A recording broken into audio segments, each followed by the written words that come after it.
اب آپ ام المؤمنین سیدہ عائشہ صدیقہ رضی اللہ عنہا کے حالات و واقعات سنیں۔ آپ رضی اللہ عنہا کا نام عائشہ جبکہ لقب صدیقہ تھا۔ کنیت ام عبداللہ تھی۔ آپ کے والد کا نام عبداللہ بن ابی قحافہ تھا، لیکن ان کو ابو بکر کے نام سے پکارا جاتا تھا۔ آپ کی والدہ کا نام ام رومان بنت عامر تھا۔ آپ باپ کی طرف سے قریشی اور ماں کی طرف سے کنانیہ تھیں۔ اس حساب سے سیدہ عائشہ رضی اللہ عنہا کا نسب نبی اکرم صلی اللہ علیہ وسلم سے 7ویں پشت پر اور ماں کی طرف سے 11ویں پشت پر مل جاتا ہے۔ آپ کے ہاں کوئی اولاد نہیں ہوئی۔ رسول اللہ صلی اللہ علیہ وسلم نے فرمایا تھا، تم اپنے بھانجے عبداللہ بن زبیر کے نام پر اپنی کنیت رکھ لو۔ جب عبداللہ بن زبیر پیدا ہوئے تو سیدہ عائشہ رضی اللہ عنہا انہیں گود میں اٹھا کر آپ کی خدمت میں لائیں، تو اس وقت آپ نے فرمایا، یہ عبداللہ ہے اور تم ام عبداللہ۔ دراصل عرب میں کنیت شرافت کا نشان تھی، اس لیے ہر مرد اور عورت اپنی کنیت ضرور رکھتا تھا۔ آپ رضی اللہ عنہا کی والدہ ام رومان کا پہلا نکاح عبداللہ ازدی سے ہوا تھا۔ عبداللہ ازدی کی وفات کے بعد سیدنا ابو بکر کے نکاح میں آئے۔ ان کے ہاں ابو بکر صدیق رضی اللہ عنہ سے صرف 2 بچے پیدا ہوئے، سیدنا عبد الرحمن رضی اللہ عنہ اور سیدہ عائشہ رضی اللہ عنہا۔ سیدہ عائشہ نبوت کے 4تھے سال پیدا ہوئیں۔ صحیح بخاری میں سیدہ عائشہ رضی اللہ عنہا کا اپنا بیان ہے کہ 6 سال کی عمر میں نبی صلی اللہ علیہ وسلم کے ساتھ میرا نکاح ہوا اور 9 سال کی عمر میں رخصتی ہوئی۔ اب میں نکاح کے طے ہونے کی تھوڑی سی تفصیل بیان کرتا ہوں۔ سیدہ خدیجہ رضی اللہ عنہا نبوت کے 10ویں سال انتقال کر گئیں۔ رسول اللہ صلی اللہ علیہ وسلم غمگسار بیوی کی وفات کے بعد اکثر غمگین رہتے تھے۔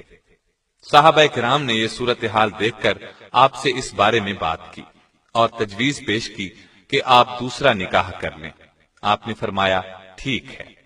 صحیح بخاری میں ہے کہ نبی صلی اللہ علیہ وسلم کی طرف سے عائشہ صدیقہ رضی اللہ عنہا کے ساتھ نکاح کرنے کا پیغام سیدہ عائشہ کے ولی اور والد سیدنا ابو بکر صدیق رضی اللہ عنہ کو پہنچا تو انہوں نے کہا، میں تو آپ صلی اللہ علیہ وسلم کا بھائی ہوں، تو عائشہ کا نکاح آپ سے کیسے ہو سکتا ہے؟ اس پر نبی صلی اللہ علیہ وسلم نے فرمایا، تم میرے دینی بھائی ہو، نسبی نہیں، لہذا میرے ساتھ عائشہ کا نکاح ہو سکتا ہے، وہ میرے لیے حلال ہے۔ اس طرح نبی صلی اللہ علیہ وسلم کے ساتھ عائشہ رضی اللہ عنہا کا نکاح ہوا اور حق مہر 500 درہم مقرر ہوا۔ نکاح بہت سادگی سے ہوا۔ سیدہ عائشہ فرماتی ہیں کہ نبی اکرم صلی اللہ علیہ وسلم نے ایک روز فرمایا، اے عائشہ، نکاح سے پہلے تم مجھے 2 مرتبہ دکھائی گئیں۔ جبریل ریشم کے کپڑے میں کوئی چیز لپیٹ کر لائے اور کہا، یہ آپ کی بیوی ہیں۔ میں نے کپڑے کو کھولا تو وہ تم تھیں۔ چنانچہ میں نے کہا، اگر یہ اللہ تعالیٰ کا فیصلہ ہے تو اللہ ضرور کرے گا۔ امام سہیلی نے الاجابہ میں لکھا ہے کہ اس میں شک نہیں، انبیاء کا خواب وہی ہوتا ہے۔ گویا بذریعہ وحی نبی صلی اللہ علیہ وسلم کو اس نکاح کے بارے میں بتایا گیا۔ نکاح کے بعد 3 سال تک سیدہ عائشہ رضی اللہ عنہا اپنے میکے میں رہی۔ ہجرت کے بعد انتہائی سادگی سے رخصتی ہوئی۔ اس وقت رسول اللہ صلی اللہ علیہ وسلم کے پاس ضیافت کے لیے دودھ کے ایک پیالے کے سوا کچھ نہیں تھا۔ آپ نے دودھ کے پیالے میں سے خود نوش فرمایا، پھر سیدہ عائشہ کو دیا، انہوں نے بھی پیا۔ رخصتی کے وقت آپ کی عمر 9 سال تھی۔ رخصتی شوال 1 ہجری میں ہوئی۔ بعض اہل علم نے کہا کہ رخصتی 2 ہجری میں ہوئی۔ سیدہ عائشہ رضی اللہ عنہا کا حجرہ چھوٹا سا تھا، دیواریں مٹی کی تھیں، چھت کھجور کے پتوں اور ٹہنیوں کی تھی۔ ان کے اوپر کمبل ڈال دیا گیا تھا تاکہ بارش میں نہ ٹپکے۔ چھت کی بلندی اتنی تھی کہ آدمی ہاتھ سے چھو سکتا تھا۔ دروازے پر ایک پٹ کا کیواڑ تھا جو ساری عمر کبھی بند نہ ہوا۔ پردے کے طور پر ایک کمبل دروازے پر پڑا رہتا۔ یہ تو حجرے کی کیفیت تھی۔ اس کے اندر کی کل کائنات 1 چارپائی، 1 چٹائی، 1 بستر اور 1 کھجور کی چھال بھرا تکیہ۔ کھجوریں رکھنے کے لیے 1-2 مٹکے، پانی رکھنے کا ایک برتن اور پانی پینے کے لیے ایک پیالے پر مشتمل تھی۔ گھر میں کھانا پکانے کی نوبت بہت کم آتی تھی۔ خود سیدہ عائشہ رضی اللہ عنہا فرماتی ہیں، کبھی بھی 3 روز متواتر ایسے نہیں گزرے کہ خاندان نبوت نے پیٹ بھر کر کھانا کھایا ہو۔ 3 چاند گزر جاتے، گھر میں آگ نہیں جلتی تھی، صرف چوہارے اور پانی پر گزارا تھا۔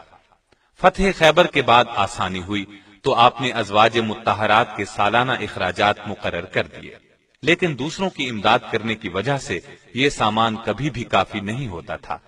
اس تنگ دستی کے باوجود آپ صلی اللہ علیہ وسلم کی گھریلو زندگی نہایت خوشگوار تھی۔ آپ کی پوری زندگی میں سیدہ عائشہ اور دوسری ازواج مطہرات کی گزر بسر اسی صورت میں ہوتی رہی۔ نبی اکرم صلی اللہ علیہ وسلم نے انتقال فرمایا تو سارا عرب اسلام کے ماتحت ہو چکا تھا۔ تمام صوبوں سے دولت کے انبار مدینے آ رہے تھے، لیکن جس روز نبی اکرم صلی اللہ علیہ وسلم کا انتقال ہوا اس روز سیدہ عائشہ کے گھر میں ایک دن کے گزارے کا سامان بھی نہیں تھا۔ سیدنا صدیق اکبر کے زمانے میں ازواج مطہرات کو خیبر کی پیداوار سے بدستور مقررہ غلہ ملتا رہا۔ سیدنا عمر نے اپنے دور میں ان کے نقد وظائف مقرر فرما دیے۔ سیدہ عائشہ کو 12,000 درہم سالانہ ملتے تھے، جبکہ باقی ازواج مطہرات کو 10,000 درہم ملتے تھے۔ یہاں قابل ذکر بات یہ ہے کہ جس روز سیدہ عائشہ کو یہ وظیفہ ملتا تھا اس شام بھی گھر میں فاقہ ہوتا تھا، اس لیے کہ وہ سب کچھ تقسیم کر دیتی تھی۔ نبی صلی اللہ علیہ وسلم کو سیدہ عائشہ سے بہت محبت تھی اور یہ بات صحابہ کو بھی بخوبی معلوم تھی، چنانچہ یہ حضرات بھی اسی روز تحائف وغیرہ بھیجتے تھے جس روز آپ کی باری سیدہ عائشہ کے ہاں ہوتی تھی۔ آپ اکثر سیدہ کے ساتھ ایک ہی برتن میں کھانا تناول فرماتے تھے اور عموماً اسی جگہ سے بوٹی اور ہڈی کھاتے جس جگہ سے سیدہ عائشہ نے کھائی ہوتی۔ ایک سفر میں سیدہ عائشہ آپ کے ساتھ تھیں۔ آپ نے صحابہ کرام رضوان اللہ علیہم اجمعین کو آگے بڑھ جانے کا حکم دیا اور سیدہ سے فرمایا، آؤ دوڑ لگا، دیکھیں کون آگے نکلتا ہے۔ چنانچہ دوڑ شروع ہوئی۔ سیدہ دبلی پتلی تھیں، آگے نکل گئیں۔ کئی سال بعد پھر اسی قسم کا موقع آیا۔ آپ نے فرمایا، آؤ دوڑ لگائیں۔ اس وقت تک سیدہ بھاری بھرکم ہو گئی تھی۔